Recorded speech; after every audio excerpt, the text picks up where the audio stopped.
Now at 6, this missing Arkansas woman is found dead in southwest Missouri, and a couple is arrested in the case. Plus, authorities in Joplin released the cause of death of 2 homicide victims. And we'll hear from a local business about people beginning their Christmas shopping early. The 4 states' most watched news starts now. A pregnant woman and her baby are dead after she was kidnapped from Benton County, Arkansas on Halloween. This is KOAM News at 6. 2 people are now in the McDonald County, Missouri jail on charges related to that investigation. Ashley Bush was reported missing in Benton County, Arkansas on October 31st. Bush, who was 31 weeks pregnant, went missing after meeting a woman named Lucy about a job. The McDonald County Sheriff Rob Evanson said first responders were called Monday night for reports of a newborn baby not breathing. The callers, a couple, lived on Laughlin Ridge Road. EMS intercepted them and the baby as they were headed to the hospital. The baby died. The woman claimed the baby was hers. However, they couldn't confirm it. The sheriff says investigators searched the home today and found the remains of Ashley Bush. Now, Amber and Jamie Waterman are in the McDonald County Jail. Both are charged with first-degree kidnapping. This is just a reminder that there is evil in the world. People do evil things, and that someone would prey upon a pregnant woman, at her most vulnerable state is unimaginable. But unfortunately, that's the world we live in. Federal charges, along with more charges in both Missouri and Arkansas, may be filed against the Watermans. We have an update to a story we've been following since Tuesday morning. Joplin police today released the preliminary cause of death in the double homicide on Joplin's Annie Baxter Street. Joplin police said the autopsies for Stacy Rush and Eric Stamfley were completed today. Both died from gunshot wounds. Rush and Stamfley were found dead shortly after 9:20 Monday night. David Rush, the suspect in their deaths, shot himself yesterday during a confrontation with Newton County deputies. David Rush later died. Authorities have arrested a 5th suspect in a Fort Scott, Kansas attempted murder case. He's 23-year-old Cody Tyndall of Fort Scott. Tyndall, 2 other adults and 2 juveniles are suspected in the September attack on Kenneth Bevins, who was found with multiple injuries lying in the grass outside a home. Tyndall was captured out of state and was extradited to Fort Scott yesterday. Bevins remains in critical condition. You can find more details on this case at KOAMnewsnow.com. Let's check in with Doug for a first look at the weather. Well, of course, a warm, windy day for us today, and this is leading up to our storm system, which is going to roll in tomorrow. We actually do have a severe threat, very low threat north of I-44, but it increases a bit once you get south of I-44. And this is for tomorrow afternoon into the evening, so we're going to have to keep our eyes on that as we go into tomorrow. Now, prior to that, of course, we're staying warm. It's windy. We're holding low to mid 70s, and we're not going to drop off much tonight. You've got the south winds kicking in at about 15 to 25, but we've been getting gusts, which have been quite a bit higher than that. Look at the clouds starting to thicken up across the region. This is going to be the trend as this storm system continues to organize out toward the west. So we'll have a lot of clouds tonight. We'll start to get some scattered showers and thunderstorms late tonight. Of course, we're going to break this all down for you here in just a bit. See you then. There's less than a week now until people across the country cast their ballots in the general election. KOAM teamed up with Gray television stations for a series of polls of Missouri voters ahead of that election. Today's results focus on the proposed Amendment 3. That amendment would legalize the recreational use of marijuana in Missouri. When asked if they were certain how they would vote, 61% said they would vote yes, 28% said they were certain to vote no. For people who were a bit more unsure, 43% said they were leaning toward yes, with 16% leaning toward no. You can find more polling data on our website, KOAMnewsnow.com. The Southwest Missouri store is making sure customers can shop early for Christmas. KOAM Shagun Bamandela has more. The country closet in Carl Junction announced that its doors are open from November 2nd to the 5th for Christmas open house. This allows people to come shop for all their holiday needs, from decorations to gifts. We are having our Christmas open house this week, so it will run through Saturday. And right now we've gotten out all of our Christmas items. We've got Christmas decor and clothing. A local shopper says the early bird gets the worm. There's a lot more to choose from. You might not know what you want to buy, and you have more variety. You can look around and find something that is good for whoever you're looking for. Robinson also says she shops early because of household items. There's all kinds of cute stuff. They have cute clothes, they have darling decorations, they have tea towels, that, usable items, and lotions and food items. It's a little bit of everything. As the United States continues to deal with inflation, Schaefer says there has been an increase in store items. We have seen a slight increase on some of our items, just like anything, like gas prices and grocery prices. We've seen them go up. Our prices have increased as well, but we always try to keep our prices reasonable here for our shoppers. In order to avoid delays and late deliveries, Schaefer says planning ahead for holiday items is key to filling our store. We get our orders in early for Christmas, or with any holiday season. We always place our orders ahead of time so that we can get our orders in time for our open houses, so that everybody has a great selection to shop from. In Carl Junction, Shagun Bamdele, KOAM News. According to the National Retail Federation, sales for the holiday grew 14% last year with $886 billion.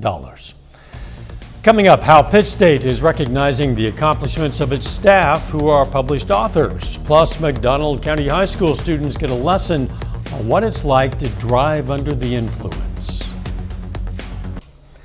Pitt State today honored some of the authors who work for the school. The Library Services Department hosted its annual authors reception. As part of the event, the first floor of the Axe Library displayed the published works of its faculty and staff from the past year. So our faculty are pursuing their own interests and their own continuing education, and so they go do research projects or they produce some creative kind of work. So we want to celebrate that. We want to celebrate them in a sense, and recognize the hard work and of all the things that they do, kind of the comprehensive everything that faculty members do here at campus. The authored works will be displayed through November. The Arrive Alive tour today brought its sobering message to McDonald County High School. Students get into an actual disabled vehicle and put on a virtual reality headset. Sensors are connected to the vehicle's gas and brake pedals and steering wheel, enabling the participant to experience simulated drug driving, even a crash without real-life consequences. It was a little bit different. I think the lady was saying that the lights were brighter, but with the headset, it was already kind of hard to see anyways, so it didn't help. But, and I guess the car was kind of, like the reaction of the car was slowed, like your reaction would be if you were high off marijuana, I guess. Simulation is organized by the high school's SWAT group, the Student Wellness Advocacy Team. A little bit later, the Pitt State Gorillas look to claim the MIAA League Championship this weekend against Washburn. Plus, thunderstorms increasing for us tomorrow, so we're going to be breaking that down for you coming up next. Well, it turned out to be a warm and a windy day for us today. Temperatures all the way up into the upper 70s. Winds cranking up to 30 to 35 miles per hour at times. We're looking at a live shot of Lander Chevrolet Cadillac of Joplin, of course, southeast side of the city. So we're looking at I-44 eastbound, westbound, a lot of clouds up top are going to continue to thicken up as we go through the rest of the evening. All right, temperatures mainly sitting low to mid 70s right now. You can see those clouds increasing. 7th and range line sitting at 74, south winds at 21, but gusts have been quite a bit higher than that. At times we've had winds gusting, oh gosh, 35 pushing 40. Here are the sustained winds kind of in that 10 to 20 mile per hour range, and then you get the gusts, which are 35 upwards to 40. In fact, these are going to crank up a little bit more as we go through the overnight hours for us tonight. Lower 70s now, not much of a drop, only down into the upper 60s for overnight lows. You can see the clouds thickening up, especially once you get into northeastern parts of Oklahoma due to our next storm system out across the Rockies. Look at the moisture, which is starting to kick in right across central and western Kansas. Later on tonight, we'll get a band of storms that fire up in western Kansas, and then that band will just start marching off toward the east. Severe risk tomorrow. The greatest threat, southern Oklahoma, Arkansas, down into Texas. The farther north you go, the lower the threat goes, but we still have at least a low threat, especially along and south of I-44. Timing 2 p.m. in our western counties, 10 p.m. eastern counties. Main threat, hail and wind. Tornado threat is low, but it does exist. Heavy rain threat, we are going to bump it up to a moderate threat. So let's go through time. Clouds thicken tonight. We're going to go all the way to 4:30 in the morning. Some isolated little thunderstorms trying to pop up. Just kind of light scattered showers, a few thunder showers. This is going to last into the morning. So hit and miss, especially on the Kansas and the Oklahoma side. 8 a.m., let's go all the way to about the noon hour. Thunderstorms starting to pick up. Yates Center, Fredonia, Chanute, Iola. Then they increase as we get into the afternoon. Here's 2:30. So now from Garnett, Chanute, Parsons, Coffeyville, Independence to about Bartleville. As we go through late afternoon, 4 p.m., band of showers and thunderstorms, southeastern Kansas. Look how they flare up into northeastern parts of Oklahoma. Now they get into the metro, 4, 5, 6 p.m. And some of these, especially south of I-44, definitely could be severe as we get into tomorrow evening. Heavy amounts of rain. Let's continue through the evening hours. Here's 7 p.m. Heaviest now on the Missouri side. By 8 or 9 p.m., heaviest of the rain is exiting, and then we look pretty good as we go through the overnight hours. So look at our rain chances. Those isolated showers tonight, and then we shoot up near 100% by tomorrow evening, and then we trail off as we go into Saturday morning. Rainfall amounts, we got to see where the heaviest storms line up, but I would say on average 1 to 2 inches, lesser amounts in our far western counties. Day planner, hit and miss storms in the morning, but really increasing late afternoon. High temp is 75 for us tomorrow, an alert day because of the severe threat. Cooler on Saturday, but nice. High temp is 60. Clocks go back. You gain an hour of sleep. You lose an extra hour of evening daylight by Sunday. 71. Few showers Monday. Thunderstorms again next Thursday. People were looking at your rainfall graphic and seeing how the times line up with their high school football games tomorrow night. That's why I tried to step through it. Thanks, Doug. Still ahead, we're going to hear from the Pitt State Gorillas as they aim to stay undefeated this weekend at Washburn, and it's regional championship week for Kansas high school football. Jacob Leonard is going to join us live from Galena to preview the Bulldogs matchup with Columbus. Doug Henning has earned the NCAA. Well, this week is regional championship week for Kansas high school football. Now here in Galena, we have a big one for a 3A regional title between the Bulldogs and Columbus Titans. We're joined now by Columbus head coach Blake Burns. Coach, first off, you guys got off to a rough start to the season, 1-5 in your first 6 games, but you've won 3 in a row. And when you look at your team, what's so much different about these guys from the middle of the season? We finally started playing as a family. We started believing in each other, and we just cleaned up a lot of mistakes. When these kids dial it in, they're a hard team to stop, and we just look forward to the opportunity. I heard you talk to your team, just a little bit ago, just a few minutes ago, and you told them that you're not supposed to be here. Is that underdog mentality something you guys are embracing this week? The underdog mentality is something that we honestly thrive on. There's 16 teams left in 3A. We believe we're the 16th ranked team left in 3A, and we're just going to adopt that, and we're just going to, take the best of every chance we've got. This Galena team on the other side, obviously a very good football team. They've won 6 games in a row. You've already seen them this season. What stands out about them, and what makes them tough to prepare for? They're a very, very physical football team. They're always very well coached, very disciplined. They do things the right way, and you've got to be ready to play for 4 quarters when you come to Galena, Kansas. You've got a special group of seniors here that have done a lot for this program over the last few years. How much would it mean to you to earn a regional title, move on to the state quarterfinals, and earn at least one more week of practice with these guys? We stopped calling it week 9, week 10. We started calling it chapter 9, chapter 10. So any week that they get to continue to write that story is going to be huge for them, and they've earned it, man. They've turned the ship around. 1-5 a few weeks ago to be 4-5 right now with an opportunity for a regional title is just huge. All right, Coach, I appreciate you coming over here to talk to us. Good luck tonight. All right, thank you. We got a few other regional championship games tonight in southeast Kansas. In Chanute, the Blue Comets try to stay undefeated this season, earn a 4A regional title against KC Piper. Chanute is 9-0 coming into the night. Then in Pittsburgh, the Colgan Panthers play tonight for a 1A regional championship. Colgan hosts Jayhawk Lynn in a battle of two 8-1 teams. That one begins at 7 o'clock. We're going to have highlights from all of these games right here tonight at 10. Moving on to the college level, the Pittsburgh State Gorillas have a chance to claim an outright MIAA championship tomorrow. The Gorillas hit the road to Topeka to face the Washburn Ichabods on Saturday. Heading into this one, the Gorillas are a perfect 9-0. On the other side, Washburn is 6-3, and really kind of had Pittsburgh State's number for a while. Washburn has won the last 4 meetings with Pittsburgh State. So the last time the Gorillas beat the Ichabods, all the way back in 2016. So PSU is motivated to snap that streak and earn the outright conference championship on Saturday. We definitely have a chip on our shoulder for this game. Nobody that's here right now has beat them. And, I mean, we've been pretty close every year that I've been here to play them. So, yeah, we got that little bit of a chip on our shoulder, and, you know, we just got to come prepared and ready to go. This is certainly one that may have been marked from a year ago, certainly. This is a great football team, good program. Craig has done an outstanding job there, and one where, you know, we don't have any players on our team right now that have beaten them. And so certainly motivated this week, and our guys are working extremely hard. Since I've been here, we haven't beat Washburn, so it's one that we really want. We know they're a good team, but we just got to go 1-0, keep doing what we've been doing, and it'll all work out.